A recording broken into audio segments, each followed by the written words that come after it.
वळूयात पुढच्या बातमीकडे। दिल्लीच्या स्फोटात अमोनियम नायट्रेटचा वापर करण्यात आल्याची माहिती सध्या समोर येते। दिल्ली पोलिसांच्या प्राथमिक तपासात ही माहिती समोर आली आहे। डॉक्टर आदिलवरील छापा दरम्यान मोहम्मद ओमर पळालाय।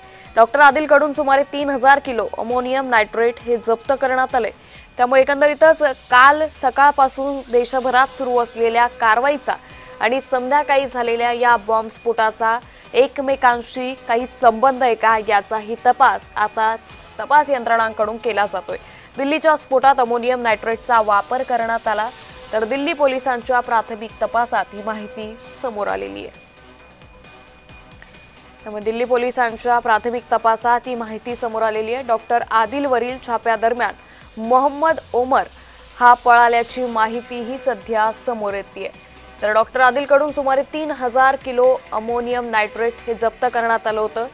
फरीदाबादमधून डॉक्टर आदिल याला ताब्यात घेण्यात आलं होतं, ज्याच्याकडून AK-47 हे त्याच्या तिजोरीतून जप्त करण्यात आलं। त्याचबरोबर त्याच्याकडून अमोनियम नायट्रेट हे जप्त करण्यात आलं होतं। तब्बल 3000 किलो इतकं अमोनियम नायट्रेट त्याच्याकडून जप्त करण्यात आलं आणि आता याचाच संबंध कुठेतरी दिल्ली बॉम्बस्फोटाची आहे का याचा तपास सध्या तपास यंत्रणांकडून केला जातोय। दिल्लीच्या स्फोटात अमोनियम नायट्रेटचा वापर करण्यात आल्याचं ज्या फॉरेन्सिक टीमनं यावेळी सकाळी या सगळ्याची तपास घेतला, त्यानंतर ही माहिती सध्या समोर येते। त्यामुळे एकंदरीतच आता देशभरात काल सकाळपासून जी कारवाई करण्यात आली, ज्या अतिरेक्यांना अटक करण्यात आली आणि त्याचबरोबर फरीदाबाद कनेक्शन नेमकं या सगळ्याशी आहे का याचा तपास NIA दिल्ली पोलीस यांच्याकडून केला जातोय।